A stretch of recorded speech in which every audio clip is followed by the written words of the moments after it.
Ready? Start. Mr. Deputy Chairman, sir, I associate myself wholeheartedly with the suggestion made by Professor Ranga that postal life insurance should be thrown open to the general public.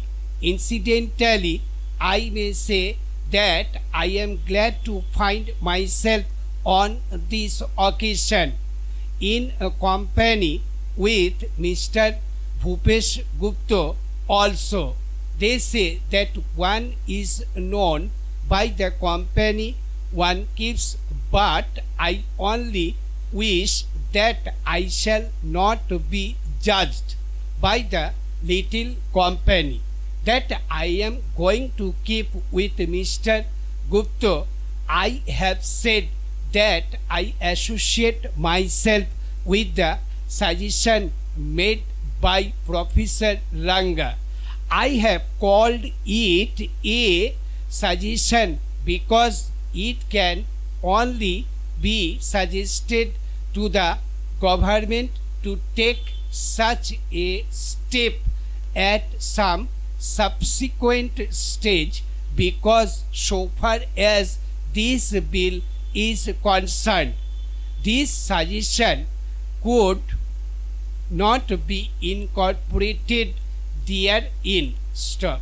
My friend Mr. Gupta has unnecessarily criticized the government for not having incorporated this in the bill itself, though it is well and good to make the suggestion for the government to adopt. There can hardly be an occasion now for us to accuse the government for not having incorporated this suggestion in the bill itself, because postal life insurance cannot be thrown open to the general public by any amendment of the Life Insurance Act.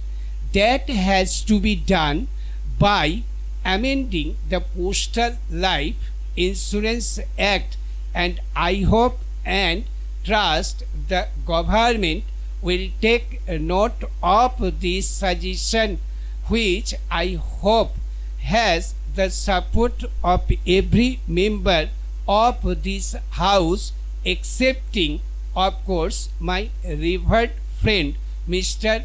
H.P. Saxena, who at least on this occasion is grievously in the wrong, though generally he is very much in the right, and I have no doubt that on sober consideration he will be sorry for having opposed the suggestion of Professor Ranga. Sir, there is a general feeling in the country, a feeling with which most of the members, I believe almost every member here, would be in agreement, that insurance business should be nationalized, though in due course. And I think the first step that the government might take in that direction is to throw open the postal life insurance to the general public. Thereby we shall also be in a position to know as to how the government would fare in the business if it is undertaken on a large scale, because they are unable to put in the adequate organization. Stop. Thank you.